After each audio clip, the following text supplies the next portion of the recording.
Major Stevenson stood at the base of the war memorial on the 27th of August 1921, with the village turning out in large numbers for the unveiling. This was headed by the Throckley Colliery Band, 30 men of the 4th Royal Northumberland Fusiliers under Lieutenant John Watson, ex-servicemen, Boy Scouts, the RAOB, Good Templars, and members and officials from Newburn Council. The hymns for the occasion were "O God, our help, and lead kindly, light." Major Stevenson addressed the crowd.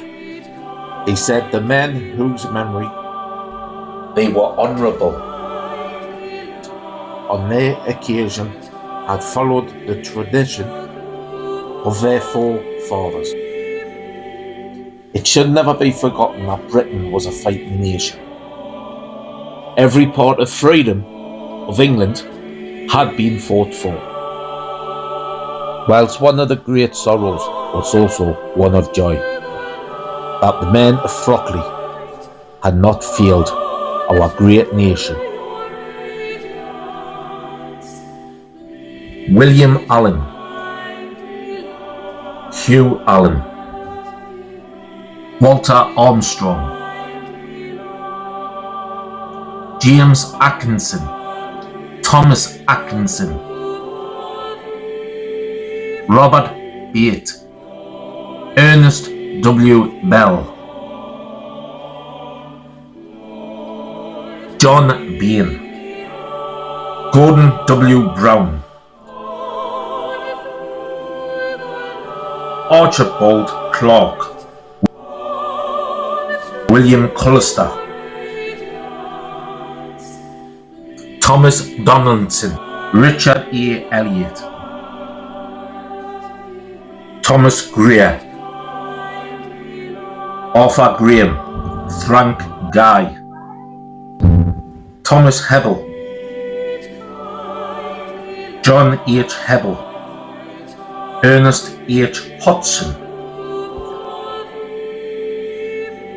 George Hotspit, Thomas Hutchinson, John Hogg, Richard Hogg, Michael Hastings, William R. Hevington, John J. Hart,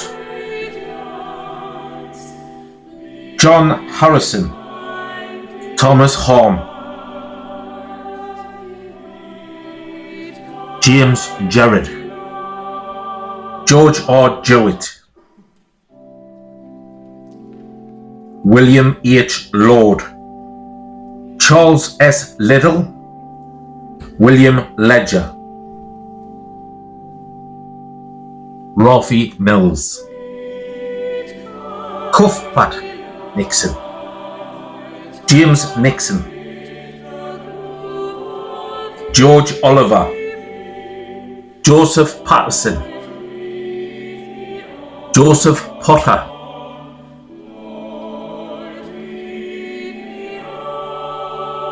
Thomas Place, Richard Potts, Stephen Potts, John F. Perkins, George S. Purvis, William Robson, Richard Ribsby, Joseph W. Stove, William Simpson, W. Simpson, Henry Simpson, Thomas W. Strawham, John K. Telford, John Whitley, Henry Watson, Arthur Kemp. When their mothers cried, so did Throckley.